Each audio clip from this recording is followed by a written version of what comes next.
Assalamu alaikum. Assalamu alaikum, Abbas. Assalam wa rahmatullahi wa barakatuh. How are you doing, Jordan? You all right? Alhamdulillah. How are you? Alhamdulillah. Alhamdulillah. It feels like we haven't been in this position since lockdown. You know, me and you doing these streams. I missed them. Yeah, we did mashallah in Ramadan, and then we stopped. But I think we should start continuing again because a lot of the brothers and sisters have been saying, start doing the streams again, inshallah. So yeah, we'll start doing it. Inshallah. We should, alhamdulillah. I was looking. It's a bit off topic, Abbas, but I wanted to.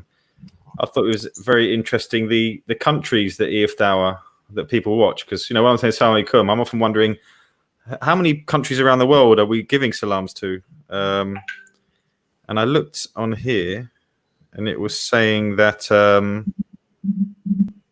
obviously United Kingdom's number one. What country do you think was number two? What, for the streams? Well, actually, let me be clear. This was 28 days over the last 28 days. So people viewing EFDawah. Saudi Arabia, maybe Middle East. It's Saudi, then America, then Algeria, then Morocco. So I love looking at these kind of things because it's very gives you everything on there. Anyway. Yeah, no, it's interesting because alhamdulillah, one of the main advantages of social media is that people like myself, yourself, we're not scholars. We're just trying to engage with the ummah, inshallah, and just hopefully offer a bit of advice to ourselves and to the ummah. And it's nice to be able to reach people, halfway across the world. Some of whom, in fact, most of whom we probably never will actually meet face to face. But alhamdulillah, it's a great way, and it just shows how, people say, oh, TV, or they say the internet, or they say, these things are all from shaitan, we shouldn't actually, get into them and what have you. But actually, if they're utilized properly, you can have them very beneficial as well. Yeah, I think you're right. And look, obviously, I wouldn't be sitting here possibly if it wasn't for YouTube and things like that. And like you say, it's amazing that you can just in your living room now go live to the world. And like you say, yeah, I think we often give a negative connotations to social media, and there are obviously issues with it, but I think there are also many benefits, aren't there? Especially with dawah. Well, I'm surprised that actually the US is the third highest because. I would have thought maybe Indonesia because we've got a lot of views in Indonesia. Yeah, I thought of that, but I think what it is about. I think there's an Indonesia EFDawah channel, isn't there? So maybe I think this channel is obviously for this one, but I think for certain countries, obviously now you've given their own kind of platform, so perhaps right. Yeah, perhaps that explains that in the views. Joe Baz is asking for topic. So yeah, sorry, I was getting involved in waffling on a bit there. But so me and Abbas had a conversation the other day actually, and so we thought actually let's do a stream on that topic. And it was really wondering why people are surprised that people are embracing Islam. So I think we're obviously talking about maybe my example when maybe we're using other people's examples. Why is it such a big surprise that somebody from England or someone in the West would embrace Islam? So I think, was that right, Abbas? We were sort of going along those lines.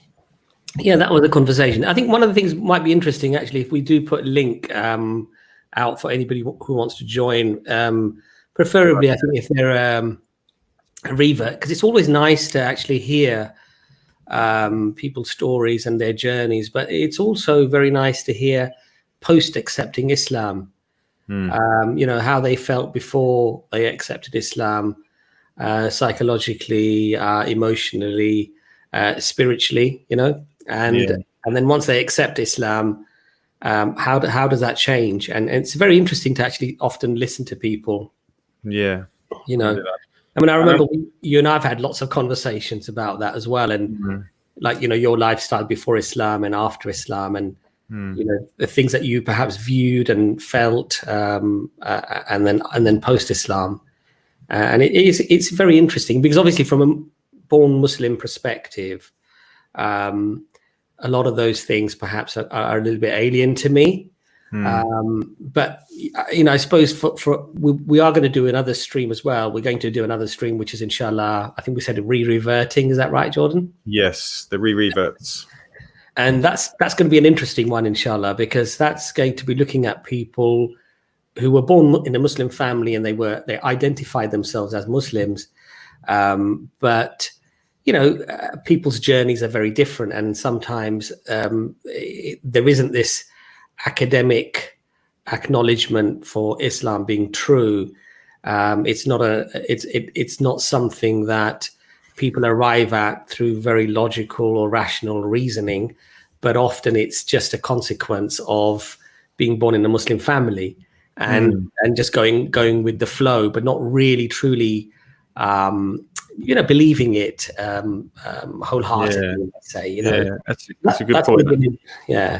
Yeah, and I think you're right. I think that's probably where the conversation was going, because I always thought that for me, so me personally, obviously being online, I thought that if there's any small impact I could have would perhaps be on other English people who look at me and maybe see a native person joining Islam. But I think for me, the amazing thing that I found is the effect a revert has on a born Muslim. Yeah, and I think that's what we were discussing, wasn't it? And so we were looking into why is that? Why should a born Muslim be? Obviously, I don't know if surprise is the right word in that. So would surprise be the right word for that in that sense? Well, I think the first thing we should do really is to say that there's not one shoe that fits all. It's not an all-encompassing definition. People's interest in reverts tends to be varied. So my interest was never really, I don't believe I was ever really shocked or surprised of somebody accepting Islam, because alhamdulillah, coming from a Muslim family and from a very young age of 15 and 16, trying to really understand why I was a Muslim. Why do I really believe these things? What's the evidence behind these things that are so convincing to me? And what do I get out of it spiritually, mentally, physically, So for me, it wasn't really a surprise, but it was always very interesting as to learn the actual steps, the journey. Because so for example, when I discussed it with you, your journey was unique in terms of what I heard. I'm not saying necessarily it's a unique journey, but it was like your niece, and she had a huge influence on you, even looking into Islam, right? And even worrying about, for example, her well-being, being perhaps one of the catalysts, one of the reasons for you to sort of investigate Islam, how she would be affected. And so it was a very interesting story. It was a very interesting way that you ended up in Islam, mashallah, right? Alhamdulillah. Yeah, and I guess we all need a trigger, don't we? So go on. Yeah, no, exactly. And so I do find it very, very interesting. I mean, sometimes people go through turmoil, and then they're out searching. Sometimes they actually, they get sent to prison, and they were in a lifestyle. I remember meeting, mashallah, a revert brother when I was probably 14 or 15, maybe. I wasn't very old at the time. And my elder brother, who was a year older than me, he went on Tablighi Jamaat. So he went for 40 days with the Jamaat people, visiting mosques, staying at mosques, basically. And he met this brother from Louisiana, a big black brother, mashallah, really strong and like that. I mean, when you're young, you look at people's like muscles and you think, wow, this guy's a giant, And anyway, so my brother, after he did his 40 days, he invited him to our house for dinner, for lunch. And I was like really impressed, like, so what happened? How did you come into Islam, And then the brother sort of explained how, he was a criminal, and, he was high on drugs, and, he would fight with anybody. He was a very strong guy, and he clearly, huge muscles, very strong chap, and he told me once that he told me at that time rather that what basically happened is that the police were trying to arrest him, and he was high on drugs, and 6 or 7 police officers could not hold this man down. He was so strong, and he would punch the windscreen of the cop car, and smash the windscreen just by his fist. This guy was really strong. But anyway, long story short, he gets caught, he goes to prison. And it was in prison now where he was suddenly isolated from everything outside. Yeah. And it gave him some time to reflect. And it just so happened that an inmate gave him a Quran and he couldn't stop reading it, and literally within just, I think, days or whatever, he accepted Islam, mashallah, you know. Yeah. But his story was quite unique as well, you know. Yeah.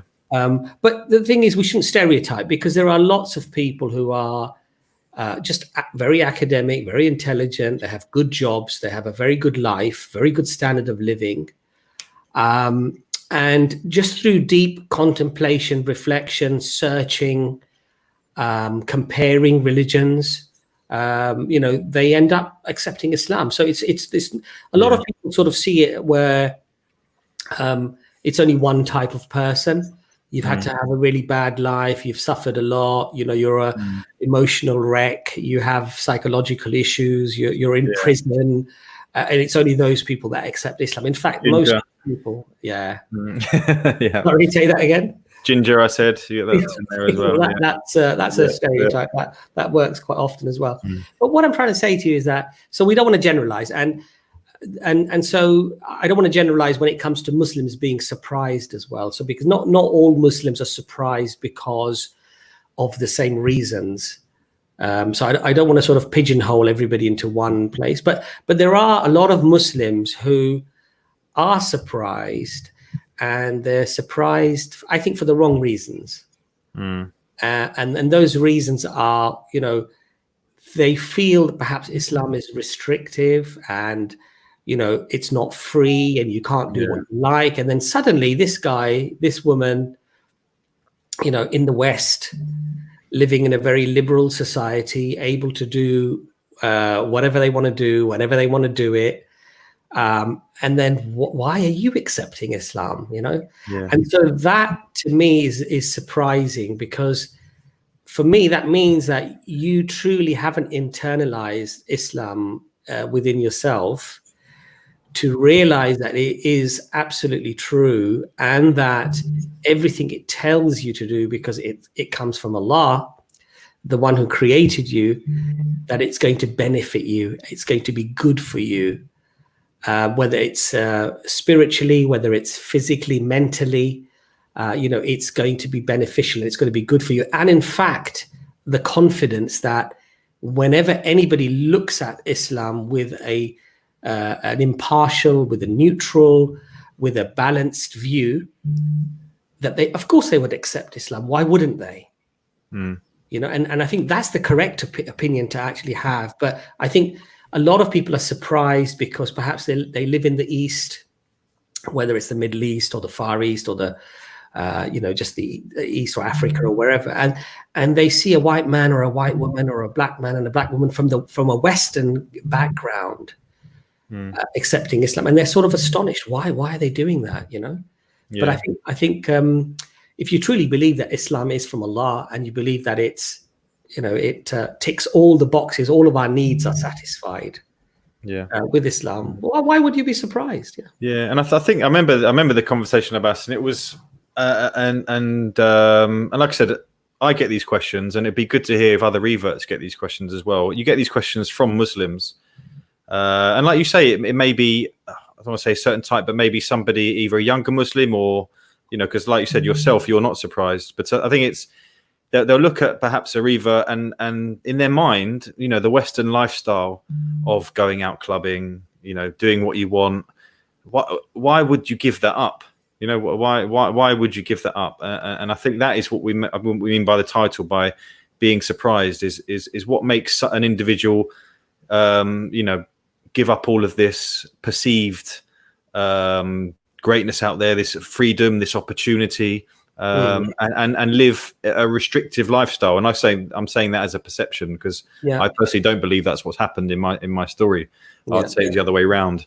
But I think that was kind of along the line, wasn't it, as what we were saying. And I think what's happened is that, you know, this movement within liberalism now, and this liberal ethos and liberal society, and we have to remember that liberalism actually is an experiment, and the experiment really is only 40, 50 years old. You know, we've only had this huge shift in liberal values from, say, the 60s.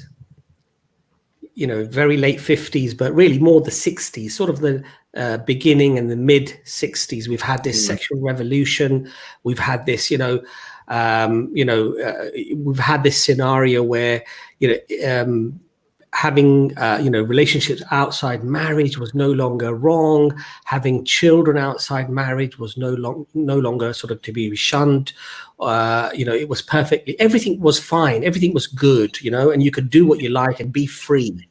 And this experiment, you see, when you look at it from the outside, so when you see the movies and when you see the singers and the entertainers, and when you see documentaries about countries and about what you perceive to be progress, tall buildings and discos and cinemas and restaurants, and this champagne is flowing through society, everybody's smiling, everybody's happy.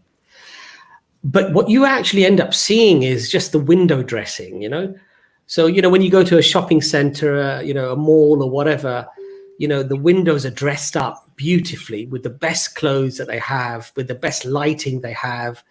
A lot of effort, a lot of time, a lot of money is actually spent in that window to attract the person to sort of enter the shop and potentially spend money.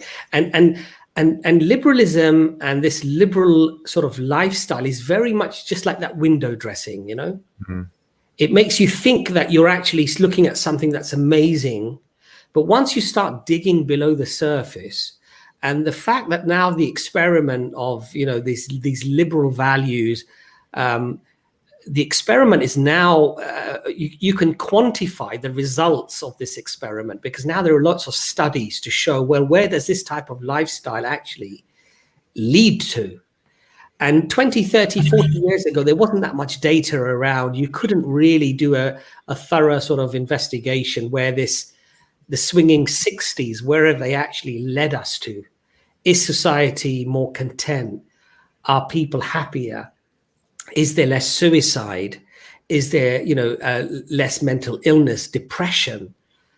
You couldn't really do those studies. So all you saw was this window dressing, and you were sort of convinced by this alternate lifestyle that the West was sort of projecting onto the East, the Far East, the Africa, and what have you, you see. And so what a lot of people ended up doing was they thought, by looking at these things, they thought, well, that is what I would like to, that's what I like to aspire to do, because they look happy. They look happy, they look content. Materially, they've got all these houses and cars, and they've got these nice clothes and everything else. They must be better off than I am. And the West has been very, very good at convincing people that this is the way forward. This is progress. And I think that's where I think a lot of these feelings of being surprised, then why does somebody from that environment, from that setting, why do they then accept Islam? Because, I'm sort of aspiring to be like them. I'm trying to copy them. And actually they're coming towards me. What's going on, And I think, there's so much data now about, look at things like, for example, one very key place to measure a lot of different factors would be suicide, for example, or depression. We have in the West some of the highest suicide rates, but you would expect that actually we would have one of the lowest, because we're materially very, very, high when it comes to comparing ourselves to other countries around the world. But that's not the case, Yeah, 100%. I like your analogy of the the shop window, because that's exactly what it is, isn't it? And I think if you were to drive past a busy nightclub, for example, or even a busy pub, from the outside it looks, everyone's laughing, everyone's having a good time. Women are half dressed. From the outside, it looks fantastic. And me personally, I look, the fun they're having I would say, is very much sort of quick fixes, and a lot of it is escapism. So a lot of people will work all week, go out on the weekend. You know, some guys are looking to meet girls, some people are just looking for that release. Mhm. And look, one clue is, you know, there won't be anyone in that club, and look, there may be a couple of exceptions, but everyone will be drinking. Now, if that lifestyle is so fun, why would you need a drug to make you feel better? And that's, like you say, this perception that they're all having this great time. They're in fact all sort of indulging themselves into. And like I said, I'm someone who has lived through this, and I remember at the time, and it'd be really interesting to speak to someone else if they would come on. I remember at the time almost being conditioned into, this is how a man is. A man goes out, you meet the prettiest girl, you high five your friends, you behave a certain way. Yet deep down, I think we all respect that loyal father who raises his children, loyal to his wife. I do believe we have this inner thing within us that we have that. But I think, you know, we are conditioned in this society currently to move away from that. And I remember, I think I told you the other day, and I look back and I think, subhanAllah, how do I ever do that? I used to advise young people. So, you know, because in my job, I sometimes, you know, have younger people that may ask me questions. And I always gave the advice, don't get married, you know, delay that as far as you can, you know, because you want to experience life, you know, you want to experience as much as you can. Yeah. And to be honest, that's very much how I lived my life.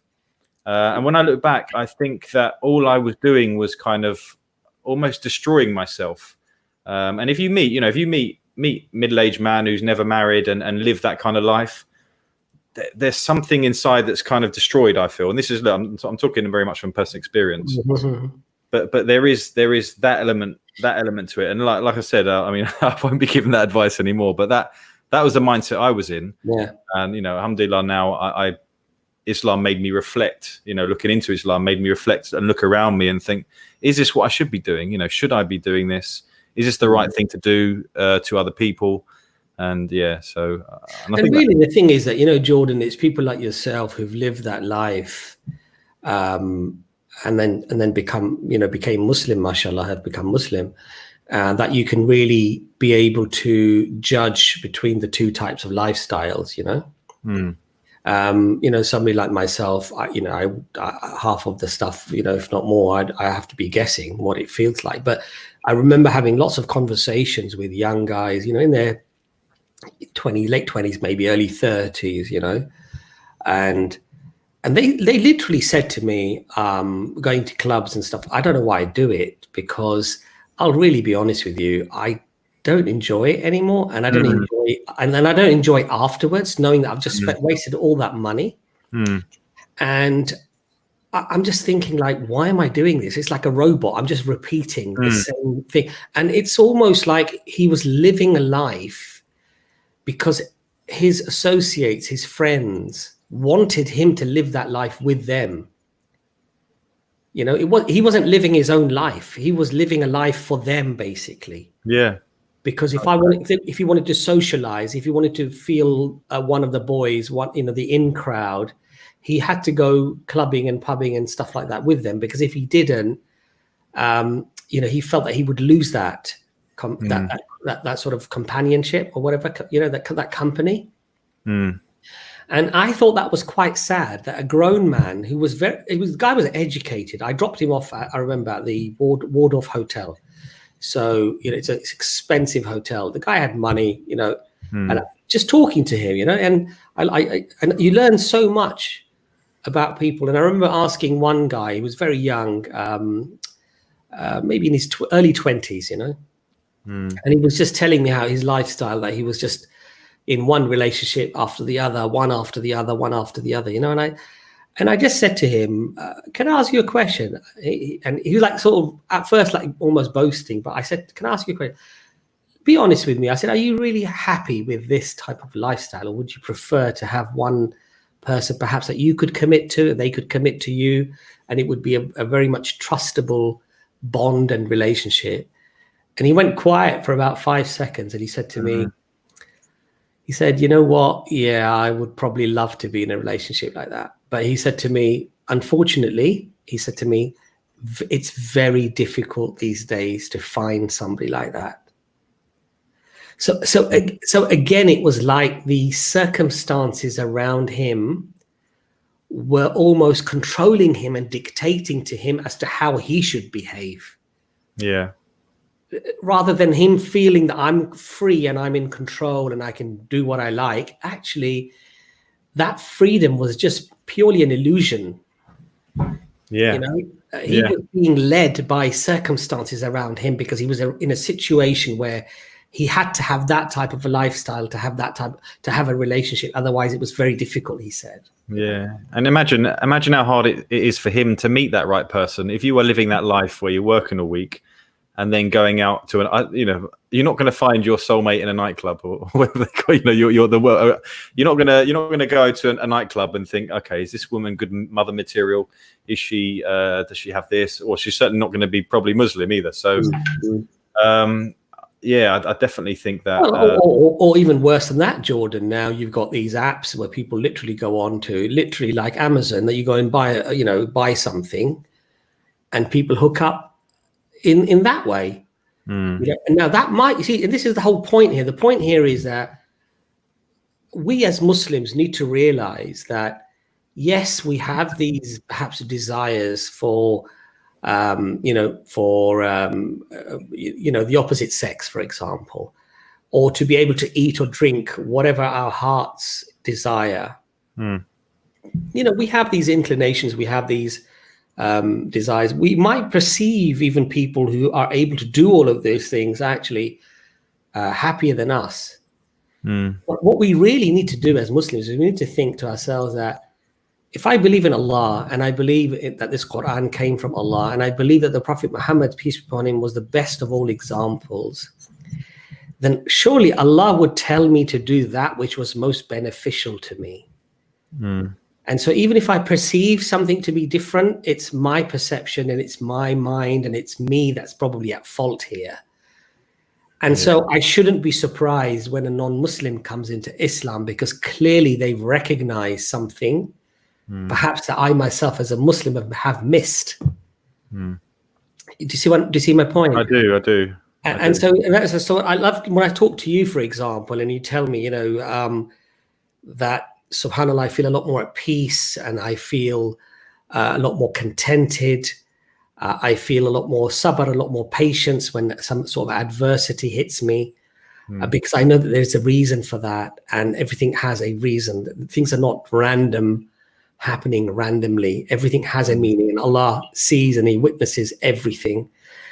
And so when you have that type of perception, and you live within that type of realm, alhamdulillah, life becomes very, very different, very contented. I'm sorry, I'm going to let you come in again, but I remember, I think it was on Al Jazeera or one of these news networks where a European lady was sitting with some Middle Eastern, I think they were possibly from Syria or somewhere along those lines. It was a war zone, basically. And these women were sitting in a house, basically, and this reporter was sitting with them. And she wasn't Muslim, by the way. And they were smiling and they were talking, and there were gunshots and bombs flying all around them. They could hear the bombs and gunshots flying everywhere. And then she said to them, aren't you worried? Aren't you really afraid of what's going to happen? And they said, Allah subhanahu wa ta'ala has all control, and whatever Allah has willed will happen. We can only do what's in our control, to the best of our ability. Then we leave it up to Allah subhanahu wa ta'ala, Yeah, 100%. And then the woman was so impressed, subhanallah, at their conviction and the fact that they were so in a situation where a person ordinarily would have panicked, would have absolutely panicked, would have been pulling their hair out with stress, what's going to happen? She was so impressed by their conviction, by their faith, by their sabr, by their patience, that alhamdulillah, later on, she then looked into Islam and she accepted Islam. You see? Yeah.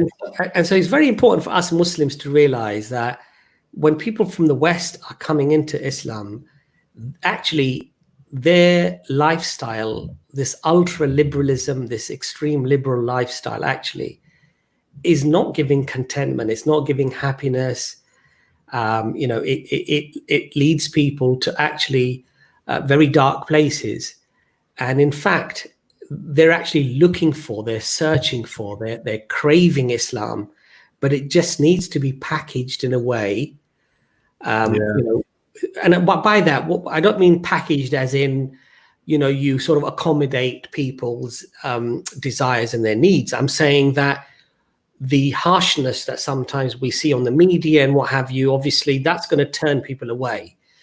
So what you want to show them is the true Islam, which is obviously of compassion and of love and of consideration, and then of course people will come to Islam, and alhamdulillah they are coming to Islam in numbers that are for the West still very confusing, because just imagine in this era of the last 20-30 years, there's been so much negative press, so much propaganda about Islam and Muslims. And yet, in the West, it's still the fastest growing religion. That's an astonishing thing, really, when you think about it. It's a big. I mean, if you imagine, and partly because I was wondering, all of this stuff we're talking about, it's almost like it's a system set up to take us away, our minds away from Allah. Everything is to escape away and sort of mess up your mind so that you're not. Because I was having a chat with John Fontaine on the weekend, right? And I discussed we were talking about Yemen, and I was saying, subhanAllah, people, you hear about people in Yemen who are praying 5 times a day, who are accepting Islam, and these, for me, these are people that are worried about getting their next meal. I think so how is it that they're doing it and people over here necessarily aren't? And he kind of turned that around. He said, look, and he's right. He said, look, there's no distractions there, and often when you're going through hardship, that's actually when you're over here we're comfortable, we there's so many distractions, it's very hard to even think. And when I look over my life, the 35 years before I embraced Islam, there was at no point where I probably would have stopped and reflected. I think that's what Islam made me do, is made me reflect on everything I was doing. I was just kind of floating along, almost like with the tide. Yeah. And there was never, when I look back, there was no ever real reason for me to ask, is this the right thing? Is there, is there a creator? Is this? I never really had to ask. I was never in, almost not that I didn't have the time, but I never had that clarity to actually ask myself the bigger questions. Yeah. It all kind of thrown at you, and like I say, there's escapism. And Allah actually says it in the Quran, doesn't it? Allah, and I'm paraphrasing, it's something along the lines of that this world is but an illusion, it deludes you. And you compete with one another for the gold, for the wealth, for the materialism in this world. You're in competition with one another. But Allah says, soon you will come to know when you visit the grave. And then Allah repeats the same ayah again to emphasize it. Allah says, soon you will come to know when you visit the grave. So this world is an illusion. This world is, in the scheme of things, irrelevant. It has no relevance. The buildings that are standing, the gold that we crave, the fast cars, all of these things that we crave, we utilize, if we're lucky, for 30, 40, 50 years. Yeah. And then very soon after, we actually, we end up dying, and those things are left for somebody else to fight over. And then there comes a time in the future when those things actually that we were loving and had such warmth and such feelings for, such attraction for, actually end up withering away. The house gets eventually knocked down and something else gets built in its place, or the car is melted down and it's turned into I don't know, stainless steel bowls or something, or whatever it might be. Do you know what I mean? Yeah. So in reality, those things are just very temporary, and yet we place such a lot of importance on those things as if they're permanent and that they are all that actually matter. But Allah says, soon you will come to know when you visit the grave. In other words, you'll realize where your priorities actually were. Yeah. And where does it say, Abbas? There's something, I think it might be a hadith where being rich is actually, a disadvantage in terms of reaching Jannah. I can't remember, does that ring a bell for you? Yes, because with richness, with being wealthy, there comes greater tests, you see.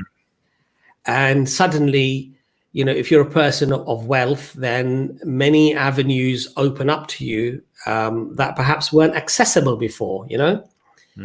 So, you know, God forbid, if you have an inclination to, let's say, pay for certain things that you would have not been able to even afford to be able to do prior to that, suddenly you can now pay for those things, and you can actually partake in all sorts of different types of haram, you know. And often what happens is that, you know, you'll start changing your friend circle, and so your friend circle will also be people who have a lot of money and very wealthy.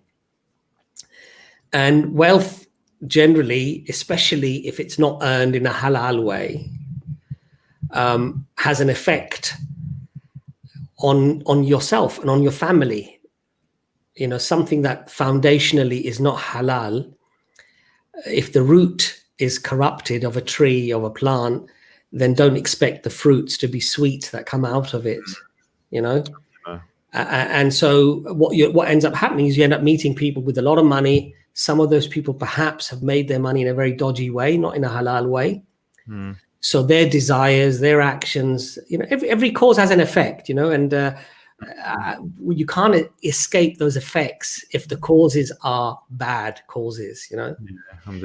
And so what ends up happening is that, you know, your friends then ask you to start going on holidays or doing things that perhaps you wouldn't have done before. So wealth does actually open up a lot of doors of potential haram, but it can be a blessing, right?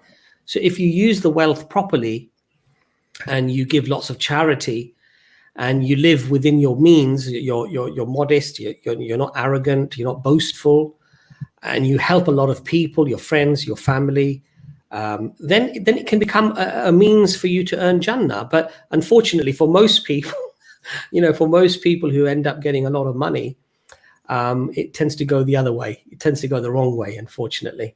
So yeah, there is that. Yeah, but yeah, going back to our discussion. So I think one of the issues is that for a lot of Muslims, their perception of a Western lifestyle is it seems superior. It seems superior. And so as a consequence, people feel an inferiority complex. And so I think that's where the surprise comes in. But then there are a lot of Muslims who are just very happy to see a brother or a sister coming into Islam because, you know, they realize that Alhamdulillah, Allah's guided them. And that inshallah ta'ala, you know, through their good acts, inshallah, Allah will give them Jannah, inshallah, paradise. So there's a warmth and a pleasure there as well. So I think we mustn't put everybody in one definition. So I think we've got somebody who's joined us, or they've dropped out. Okay. We seem to come on and drop off. But one thing I wanted to discuss, well, and sort of it's still related, is I think one reason to not be surprised, and to be honest, I anticipate the numbers to grow of people reverting to Islam from the West is, and like you said earlier about liberalism, where it leads to. I mean, I think we're finally reaching a stage where the ordinary person in the street is a bit concerned about, you know, traditional values being destroyed, what they're teaching our kids at schools, what they are allowing in terms of, you know, I don't mention things, but even, you know, examples could be transgenderism, or there are various extremes that are becoming normalized in the liberal sort of sense. And I think generally the normal person is concerned by that. And Islam has the solutions to those problems. So I do anticipate, you know, as this kind of goes on, I would say don't be surprised that we see more and more people sort of pushing back and looking into things like Islam. No, I think so. And also, what we've got to realize, as I said, is that this experiment really has just, come into its own, say, after around the 60s. You know, before that, the 40s, the 50s, you know, it was still very much frowned upon. You know, if you were to have lots of children outside marriage or whatever, you know, marriage was seen as something that was fundamentally something that created good family, secure family upbringing. and it was good for societies to have that type of a commitment. It was a legal commitment, it was a religious commitment. But as sort of liberal values sort of decided that it wasn't important, it didn't matter. A lot of people I remember, who said things like, "Well, it's just a piece of paper; it doesn't change anything."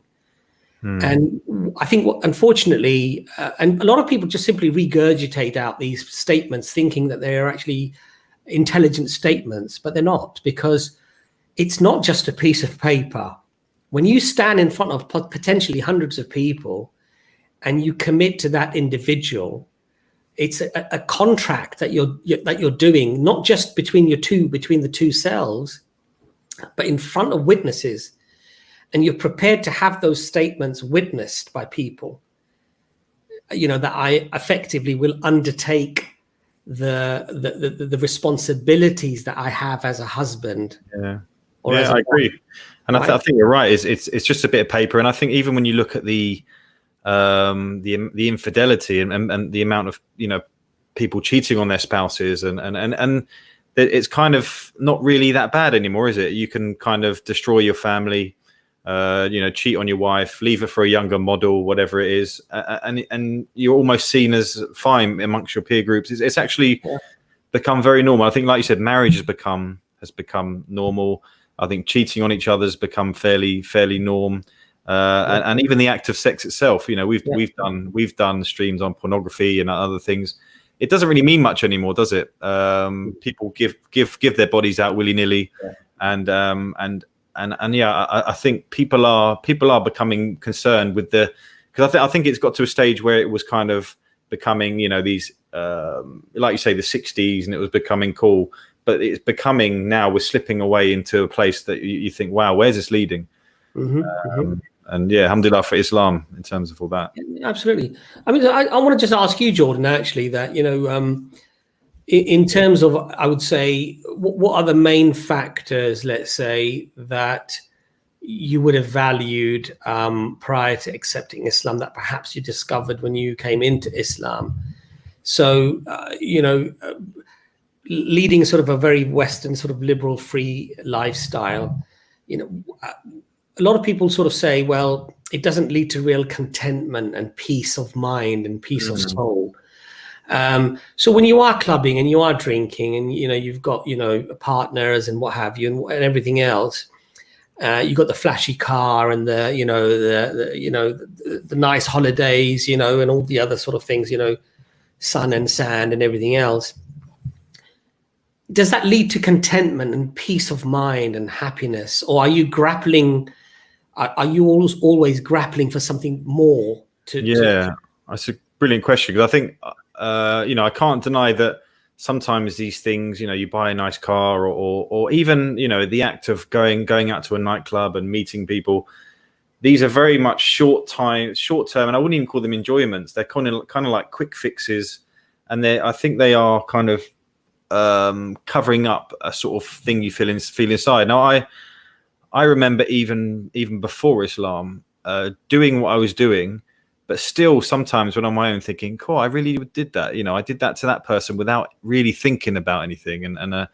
But you quickly just move on and you just continue on. And it's very strange. Like you say, I never ever felt content. I was never really what I would say was unhappy, because I think I actually enjoyed my life before Islam, because I was quite happy in my ignorance. And I generally, if anyone said I was a good person, I would have said I was good, even though the things I was doing by Islamic standards, I would not be considered good at all. I've still got my challenges. May Allah make it easy. But I definitely think that the shift on that side has been. I was never content, and I knew it, and I didn't really know what I was looking for. But like I say, when I found Islam, it's that ability to sit in all evening and not have to go out and just be quite happy, whether it is reading Quran or but to be honest, even just doing normal things, your perspective changes, and all of a sudden you're not so concerned about this reputation you have with your friends, these material things that you have. And don't get me wrong, I still like material things, but I know full well that if I lost everything tomorrow, I would still be okay. Now, I could never have said that to you as a non-Muslim. You know, if I lost my house and car, my life's over. What am I going to do? You know, but now I have something a lot stronger than all of that. And I think that may be linked to that, you know, the suicide rates that you said. People are being defined by their material possessions or things like that. So when they lose things or things happen in their life, they think it's over. Whereas obviously as a Muslim, that is far from the case. Absolutely. So, but in terms of like, you know, because alhamdulillah, I would say, and even as a Muslim, I mean, I think there are times in your life when, you know, you may feel a little bit uneasy, unhappy, because obviously things, you know, we're emotional beings, but overall there is this peace, there is this contentment, even though you might not necessarily have a lot, or you might have just lost a lot, but there is this sort of peace of this contentment. And I think it's very important that if you define success with your material wealth, your value is your looks or your money and what that money can sort of buy, and then you lose that, I would imagine that would be a huge problem, because in effect that was your anchor, that was your anchor for all of your security, for everything, right? that you knew. So I think that's mashallah, that's quite interesting. I think the other thing that I would say is that, I mean, post Islam, you know, mashallah, you know, a lot of things would change because your values would change a lot. But how do you perceive many of the things that you saw perhaps before Islam that were just normal, and now, you know, the fact that you've contemplated on them, thought about them, not necessarily just because Islam says they're wrong, the fact that you've actually managed to come out of those things and look at those things now from the outside, you know? And how that's, you know. And I think that I came into Islam out of the love for my niece, and I thought, you know, of course she's going to be treated, and it made me evaluate how I treat women, and I think that was, I remember very swiftly viewing women differently. And how a man views a woman generally in the West. I'm not saying everyone's dogs out there, and you know, because there are plenty of good people in England that are you know, aren't like this. But I think in general, as men in the West, we are taught to you know, look at a woman in a certain way where they're just, you know, I don't want to say pieces of meat. Sounds really bad, but you don't necessarily look at them as somebody's daughter, someone's niece. They are just, especially if you're out in a nightclub, they are just there for your eyes, and you try and trick them, do whatever you can to try and, you know, get your way, and the next day you delete their number and move on to the next one. And when I look back, I often think, and I see my friends doing it now still, and I think, wow, how are you not feeling bad about what you're doing? And obviously there's that side of it, and also the other side is, I'm aware that they're destroying themselves. You know, if you just keep giving yourself out like this, and you know, going from person to person, I do believe you end up finding it harder and harder to commit, and you become less, you know, it's less likely you are going to be that good father, that good husband. And I see a lot of people going down that slope. Do you get much opportunity to speak to some of your friends in terms of, I mean, do they know that you're Muslim, or do no, they do, and even people that don't know, for instance, I won't always come at it as an Islamic stance. I will try, and even things like alcohol, I will say, you know, alcohol, look what it does. Look at the NHS. Look at this. You know, if it was invented tomorrow, it'd be bad. And I try and have these conversations. A lot of people don't want to hear it. No. And my friends don't want to hear that. It's like, Jordan, what's happened? What's happened to you? You're a wet biscuit now. You used to be so cool. You used to be so cool. Now look at you. And I think I don't want to hear that about, but people generally don't want to hear what they're doing is wrong, because they're judging themselves by the standards that they're living in. And I would have been that guy. I would have been like, what are you on about? Everyone's doing it. Why are you coming at me for? And I think this is why, you know, we're told that, you know, that without guidance, basically, you're sort of just grappling in the dark.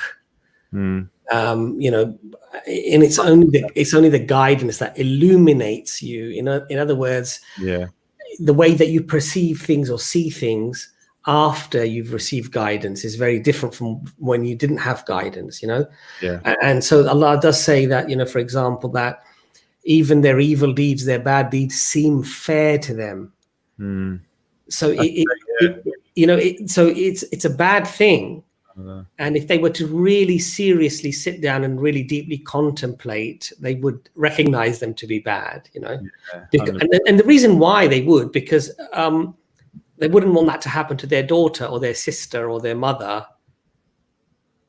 Do you see my point? Yeah, no, that's exactly right. So they do recognize that it is bad. Yeah. They were to really have deep introspection and reflection. Yeah. But the fact that they don't, this is what Allah is basically saying, that people are heedless. They live in ghafla. Yeah. They live in a state where they don't think, they don't contemplate. And right. What Islam does, alhamdulillah, is that it makes you think about things deeply and contemplate. Yeah, I like your point about because you could argue, and I've been in Speaker's Corner and spoken to people. They say there's nothing wrong with pornography, and you say, well, would you want your daughter to be a porn star? Absolutely not. There's nothing wrong with women dressing half naked. Well, would you let your daughter wear that? Absolutely not. So, like you say, there's a clear double standard there that exactly it's okay for these people to do it, and exactly. if it's my family, then they'll almost start talking Islamically. She's going to marry somebody, and she's not going to be sleeping around. They all suddenly, hang on a minute, turning your daughter Muslim. But you see, this is the thing. We'll let Khan and John come on very shortly. But this is the thing that Allah has already placed in our hearts: the fitrah, the recognition that these things actually are wrong. Yeah. But and that's why on the Day of Judgment, Allah says we won't have an excuse. Yeah.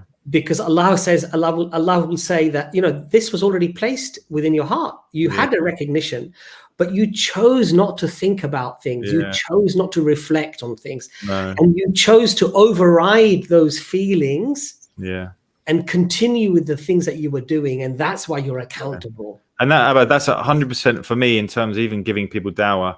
Until I can make somebody accept that they need guidance, it's very hard to give them Islam, because most people in their state will say, but and they're obviously completely conditioned, but they will say, well, I'm a good guy. I don't, I know what's right and wrong. I know how to treat people. I know, and you'll hear these things, and it's very hard to actually get someone very hard to say, look, you actually need guidance. Who's guiding you currently? Where are you? Why are you acting the way you're doing it? It's not your own. It's not your own doing that. Exactly. Shall we get Khan on? Yeah, Can John. Welcome to the stream. You're muted, by the way, at the moment. How are you guys? Yeah, not too bad, Khan. How are you? Assalamu alaikum. Wa alaikum assalam wa rahmatullah. Thanks for joining us. Thank you for having me. How are you guys? Alhamdulillah. So, Khan, tell us a little bit about yourself. Where are you from? And okay, I'm American. I'm from Michigan. Okay. I came to Islam through my wife. I met her, and I don't really know what to say about it. She was the one for me, and I started to pursue her, and she told me, "No, you're not Muslim." And I said, okay, what do I need to do? Where do I sign up? Yeah. So and that's kind of how my journey started. But I was conservative. I had a very bad impression of Islam. Absolutely never thought in a million years I would become Muslim. But through that experience and starting to learn and going through that, I converted to Islam in 2012. MashaAllah. So yeah, but all the things that you guys are talking about, I went through a lot of that. Sure. How long were you studying Islam, if you don't mind me asking, before you actually converted? About a year. About a year, mashallah. Okay. Yeah. And initially, obviously you said you wanted to marry your current wife, but then you spent an entire year studying Islam. And how did that? Did that change your perception from wanting to become Muslim because you wanted to get married to actually believing that this was the right way and that this was the truth? No, I don't think so. Okay. I don't really have an answer for that one way or the other. Yeah. Yes, I wanted to get married, so I started to look into it. My Sure. family was highly against it, Sure. but I went along with it. Alhamdulillah. And through your studying Islam, and mashallah, you've been a Muslim now for 8 years. And Yes. how has it affected you psychologically, emotionally, physically, mentally, spiritually, from prior to being Muslim to how you are perhaps today? Night and day. It was very difficult at first. You know, when I first started looking at the Quran, I was looking at this like, okay, this is similar to Christianity. I went to Christian schools. My father was training to be a priest. So we had a very big emphasis on Christianity. And when I looked at the book, I didn't see it so differently. But I thought Islam was going to be like Christianity, kind of, yeah, we read the book, but we don't really follow it too much, and it's no problem. But as the more I looked into it and got into it, I realized that wasn't the case.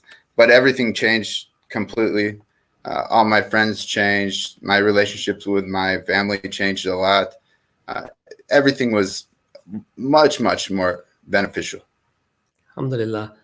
And if you don't mind me asking you, Khan, in terms of your own psychological well-being, in terms of peace of mind or direction, did you find that there was a difference learning about Islam, practicing Islam from how you were before, or because you were already very sort of religious in terms of Christianity, that didn't make much of a difference? But it'd be interesting to know what you felt really. So I wasn't Christian when I became a Muslim. Okay. When I was I would say around 8th or the 9th grade, Sure. 15 years old, 14 years old, something like this, I completely wrote off Christianity. Okay. I was more of a deist, agnostic.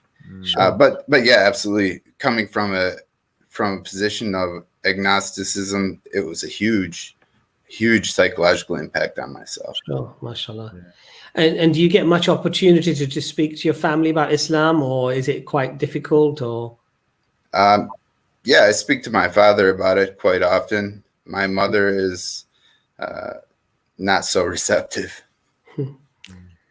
These are some of the things that I think reverts often do really struggle with, because obviously there is so much negative propaganda against Islam, against Muslims, that I mean, I remember Jordan even saying that, you know, you're almost perceived to be like a traitor, and it's often very difficult to sort of break those barriers down. It's unfortunate, but I think hopefully streams like this and a lot of other work, mashallah, that a lot of good scholars and people are doing out there, hopefully will open up people's minds, you know, to at least you know, look at Islam in a more balanced way, in a fairer way, rather than just, you know, go with the Fox News narrative. Do you know what I mean? Yeah, absolutely. I mean, I've had my family members call me a terrorist to my face. Oh my God. Because I converted to Islam. Subhanallah. So it hasn't always been easy, but sure, yeah, it's much better. I moved my family to Turkey. I have 2 children. I prefer to raise them in a Muslim majority country. My wife is Turkish. Mashallah. Okay. So it's been really, really beneficial for us. John, well, go on, Abbas. No, sorry, I'm just saying that you know, Khan has just sort of spoken directly to my heart, because I love Turkey. My wife jokes about how much I talk about Turkey, even though I've only been there once before. Subhanallah. Yeah. So maybe I'll join you one day down there. That'd be great. On a kebab there. They don't eat doner kebabs in Turkey. Oh, they don't, do they? Yeah. The reaction I got, you know, when we lived in Dallas, Texas before we came to Turkey, and when I would go out to the store, I have a beard, I'm a white guy, no problem, treated like anybody else. But when I'd go with my wife, who wears a hijab, the headscarf, it was like they looked at us like we were a demon. You know, it was just amazing to see that difference. Yeah. People talk about this white privilege or racism. Yeah, it's real. I could see it directly. One day, you know, in the morning, you go out by yourself, no problem. In the afternoon, you go out and all of a sudden you're looked at like you're a demon. So it's an interesting thing to witness. Yeah. Yeah, I've got two questions actually for you guys. First question is, are you ginger? No. We'll introduce Hamza in a minute after that one. But the was you mentioned about perhaps being anti-Islam. So because I obviously felt your story sounded similar in terms of your deist views, and then maybe being slightly anti-Islam. And I guess look, your wife was your trigger, just like my niece was my trigger. Maybe without your wife, you would never have looked into Islam. That's the same for me. But you said you were anti. I think you said you had anti-Islamic sentiments or something. I'd be interested to know. Yeah, absolutely. What were they? Were they? And do you believe that they were obviously from American sort of propaganda, or where do you think they came from, and how was it? Yeah, absolutely. It was certainly the American propaganda, Fox News type. I was conservative. My business was. I was a stock trader, and you start getting into those circles like Abbas was talking about earlier. You start getting around more wealthy people, more conservative people. You start getting into that type of mindset. That's kind of where it came from mostly. But I grew up in a city. There was kids from 168 different countries that attended my school, so I knew Muslims, but I never knew who the Muslims were until I actually converted and went to the masjid for the first time. I think I might have missed it. Did you, because you were talking about white privilege earlier, do you mind me asking, you were a black Muslim then? No, I'm white. Okay, I remember you saying white. Sorry, I think I misunderstood. Assalamu alaikum, Hamza. Wa alaikum assalam. How are you, brothers? Wa alaikum, Hamza. How are you, Hamza? Sorry, I'm on my phone. That's why there's no video. No, your video's on. Your video's We've on. got a lovely photo of you. Don't worry. Your video's on. And just so you guys know. So go on, John. Sorry, go on, Ken. Oh, okay. So John is not actually my real name, but because I live in Turkey and I talk online a lot, I don't know what the political correctness is here, or if I will go to prison for saying something political or something like that. So I use this as my avatar. That's quite all right. When I went to Turkey, they all called me Jimmy. That's a standard term for a white person. So Hamza, how are you, brother? Yeah, all good, bro. Still every day is a Sunday, but it's coming to an end on Monday. Back to work on Monday. So. Oh wow. So how's the stream been going so far? Alhamdulillah, very, very well. We've got a lovely guest who's joined us all the way from Turkey, mashallah. Yeah, mashallah, I heard him, mashallah. Very, very good. Didn't you know him when he said he was a white guy with a beard? Yeah, he did actually. I was reading the comments and someone's and I think I got mistracked, but yeah. Alhamdulillah. Okay, so what is it? What is the gist we're getting? Why the surprise? What's the I've seen the title. I was trying to work out what it's all about. Yeah, we really discussed at the beginning. We went through a lot of sort of liberalism and perhaps certain people looking at revert, thinking, "Cool, they've lived the good life. Why on earth would they convert to Islam?" And we've talked a lot about gone around the houses with that. Oh, is it? Oh, sorry. So I'm going to repeat everything then. Okay, fair enough. Go ahead. No, I was just going to give you my perspective on it, because when born Muslims see an English person or a white person, I would say white person, become a Muslim, they're kind of like, why would you do that? Yeah, you grew up. There was no stigma on you, whether you went to parties and drinking and doing all the fun stuff and the good stuff. Why would you choose to give that up? And I think that's part of the parcel as well when it comes to English people seeing English people becoming Muslim. Why would you give it up? Why would you choose this way of life? Do you know what I mean? So, and that's where the ginger, no friends, or something along those lines has to kick in. You know what I mean? Been in prison, because they have to justify it to themselves. Because if they can't justify it, they have to then question themselves, as to why they've not made that move. Yeah. So that's what I find a lot. Yeah, no, I would agree with you. I think I agree with you, Hamza, because I think what you find is people they don't want to accept the fact that a lot of very rational, very educated people who investigate Islam and comparative religion thoroughly, and have successful lives, that they would actually accept Islam openly and freely as a consequence. They always perceive it as some sort of because they have an underlying foundational belief that this is a medieval, backward, oppressive, can't have fun.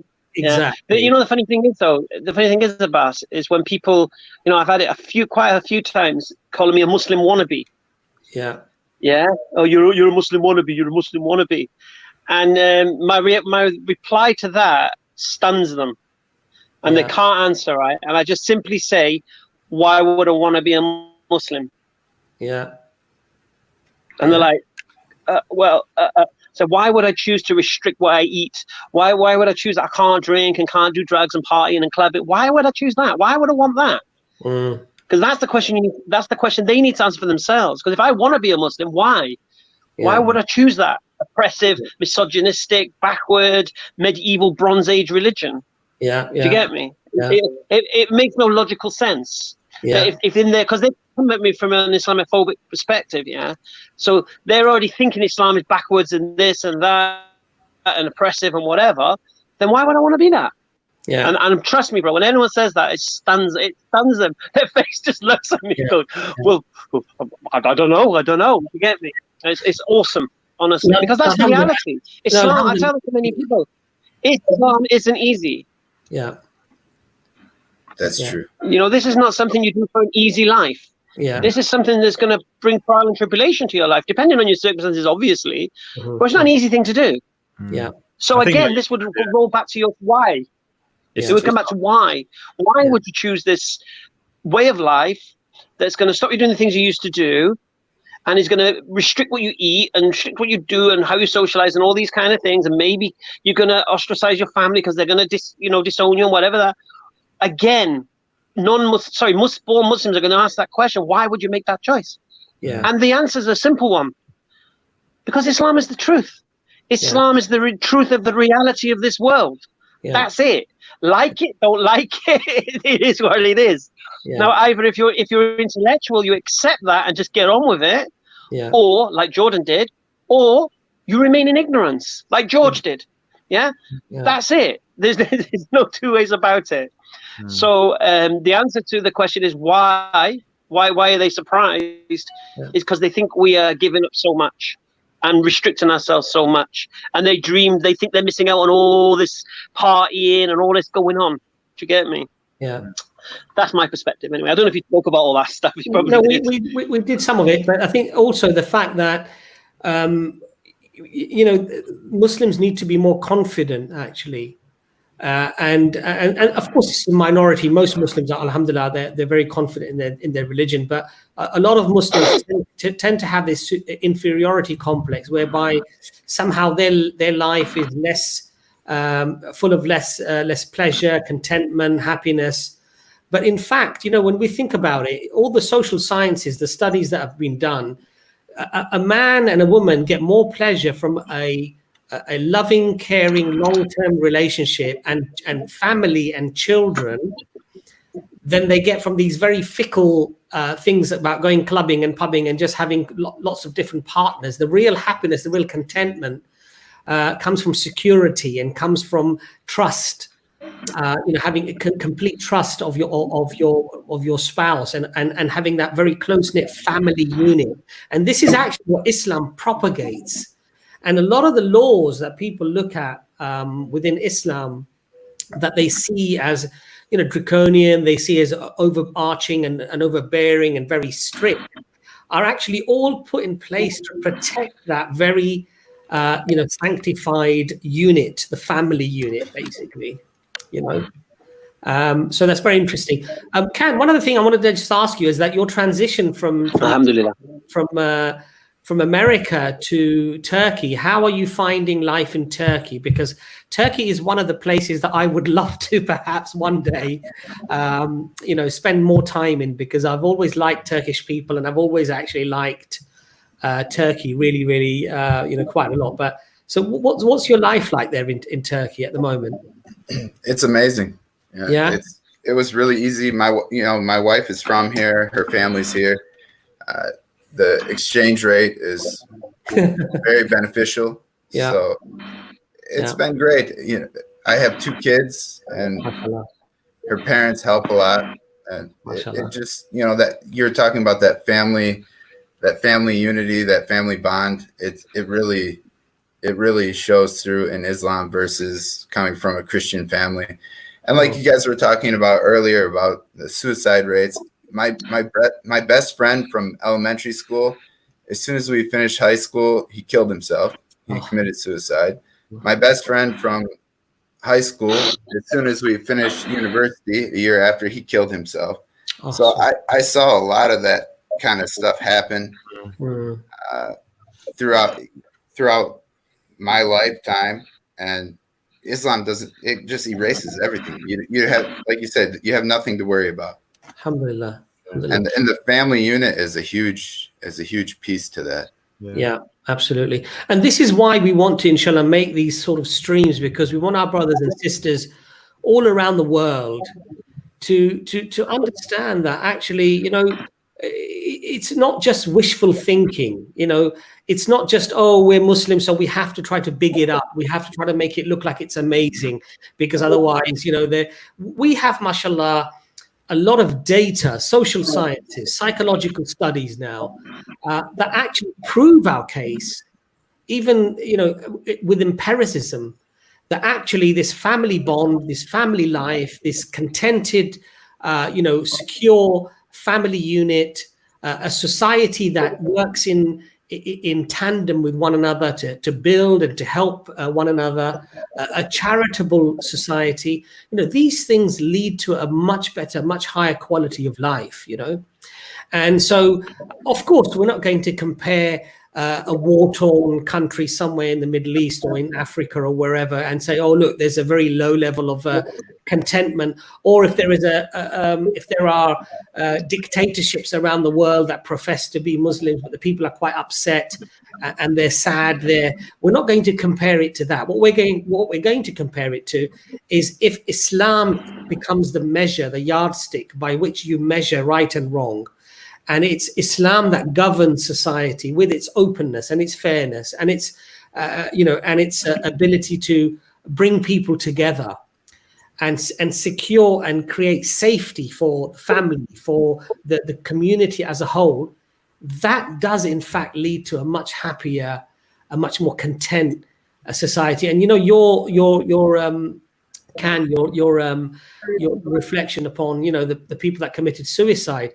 I myself have known people very young age. They had a divorce or whatever, and literally on the day that the documentations, the divorce decree was finalized, the guy committed suicide. Subhanallah. And this is very common now in the West. And in fact, I've heard some statistics that say that more than road accidents and all of the illnesses and everything else for under 35-year-olds in England, for men and for women, and I believe that's the same statistic in America, that the biggest thing that actually takes the lives of people is not disease and road accidents or all of these things even put together. For under 35-year-olds, the single biggest cause is suicide.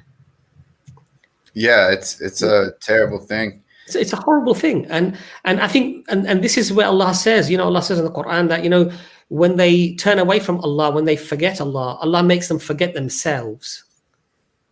When you lead a life of ghafla, when you lead a life of ignorance, without contemplation, without reflection, then you lose the light that illuminates the soul. You lose the light that illuminates your life, that actually you can make sense of things, and that you just become so into yourself that, and of course, we're not trying to trivialize suicide here, because of course there are people who have a real mental illness, they have real depression, which is a situation that arises sometimes not necessarily because of lifestyle, but it can be a physiological condition that needs help, medical help and psychological help. However, we are talking about a lot of people who fall into this depression, fall into this suicidal tendency, or actually committing suicide. And, you know, so that's why what we were trying to do with this stream really is to tell our brothers and sisters that, you know, be grateful to Allah subhanahu wa ta'ala for giving you guidance when so many people have not been guided, and value what you have, because alhamdulillah, what Allah has given us as Muslims is a pure guidance that truly illuminates so many of the uncertainties that so many people around the world are actually embroiled into, which really are very detrimental to their own peace of mind, their psychological makeup, their stability. And if you look at society and family and how it's it's completely disregarded now almost, and it's fragmenting, you know, into all of these different types of ideals that people are trying to grapple at, thinking that they will make them happy, and it's not working. But alhamdulillah, Islam and Allah has given us a beautiful guidance, something that we need to really be proud of, something that we need to learn about. And that when we do feel that perhaps the grass is greener on the other side, and aren't they lucky because they can do all of those things, we need to think about the effects that we don't see as to how it's actually affecting those societies. How is it affecting their families? How is it affecting the children within those societies and the generations that are going to follow? And it's only when we come to a very in-depth realization that we truly can understand Allah's hikmah, Allah's wisdom on these matters, you know? Yeah, I agree. And I can say that the grass is not greener on the other side. Yeah. Yeah. I've been there. Just like Jordan can probably tell you, the grass is definitely not greener on the other side. We've been there. Yeah. We've experienced that. I was lucky to be giving a lot of success when I was young, and I lived through those times of, you know, doing wild things, and money can accelerate those things very quickly. Mm-hmm. And it's not greener. Yeah. Yeah, and I think to be honest, that's the message of the stream he wanted to deliver in the end, wasn't it, Abbas? So I think you hit the nail on the head. Yeah. Yeah, because you know, one of the biggest things that Allah has given us, has bestowed in us, is to be guided, to receive guidance. And alhamdulillah, this is a promise of Allah, that a person who is sincere and that they turn to Allah subhanahu wa ta'ala. So this message really also goes out to our non-Muslim brothers and sisters in humanity and society, that, you know, if you are in a situation where you're uncertain, you don't know, you're agnostic or whatever it might be, you know, prostrate to this creator and plead and beg this creator to give you guidance, to give you, to guide you. And inshallah, you will be guided. Allah will show you the way. You know, as long as you are searching, and as long as you are honest and you are truthful, Allah will inshallah guide you. Allah will show you the right way. So that's the key there, I think. Alhamdulillah. Almost sounds like we summarized it off there. Would you say, Abbas? Hamza, do you want to add anything, or Brother Khan or Jordan?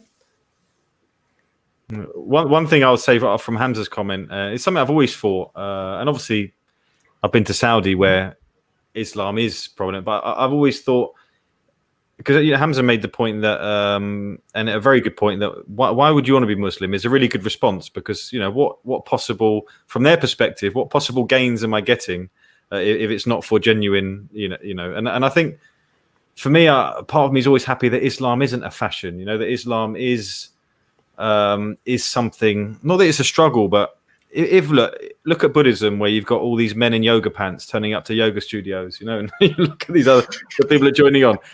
Islam is never going to become that, you know. Islam reverts are coming to Islam because it's true, not because they want to join any kind of fashion. Well, all I can say there, Jordan, is alhamdulillah, I don't have to get into yoga pants, because that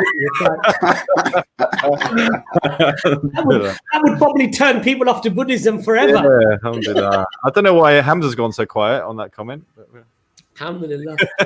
Brother Khan, can I ask you, are you in one of the bigger cities, or are you more near the coast, or? The coast, yeah. Coast. because my and I know we're a little bit off topic here, but you know, I love the concept of having a little place, you know, in Adana or you know, one of these sort of coastal southern towns where it does look very beautiful, and the weather seems very nice as well there, actually.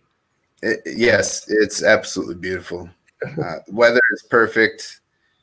I love Turkey. Alhamdulillah. Brother, I would say, do keep in touch. We're on Facebook as well. Okay, sure. Yeah. And then we do have a reverts group, mashallah, that people get together, share ideas, and they help us sometimes, and alhamdulillah, we help them sometimes, and it just makes things a lot nicer. So if you'd like to keep in touch on Facebook, inshallah, you know, it'll be a pleasure to keep in touch with you, and maybe get you on another stream as well sometime, and maybe ask you a little bit more about, you know, some of your experiences and what have you. Yeah, that'd be great. Thank you. Lovely. Jazakallah Khair. Hamza, do you want to add anything? Messages. I ask John to message us on EFDawah. Yeah, on the Facebook page. Facebook EFDawah page. And then, you know, maybe even add him to the group. Inshallah. Yeah. Inshallah. Hamza, you've got a beautiful green screen there. You're giving our secret away, Hamza. People won't believe this is my real background now. That's my pool table. That's my pool table up against the wall. Don't worry. Oh, mashallah. Okay. Thank you, guys. Thank you, brothers. Jazakallah Khair, John, for joining us. It was a real pleasure. Thank you. Assalamu alaikum, brother. Yeah, mashallah, it's a good dream. But like you said, Jordan, it's a good thing you just said that Islam never is going to be like a fashion, that a fad that people are going to do because there's work involved. No, it's like what? It's not just a case of, oh yeah, I'm going to be a Muslim today and something else tomorrow. When you accept Islam, everything's going to change. Yeah. Values are going to change. What you thought was important in life is going to change. It's not a once a week gig, is it? It's a lifestyle change completely. Alhamdulillah. And I think it's 5 times a day prayer, man. Yeah. And I think often you're quite right, because a lot of people, when they did the study, I think it was the Gallup poll or the Moria, I think it was the Gallup poll actually, and they found that the average age of a person who accepted Islam was around 27. And the average time they spent in comparative religion was around 7 years. So when they first study Islam, they actually realized that it requires. Yeah, that's how old I was. Yeah, so it requires a lot of sacrifice. It requires a lot of change.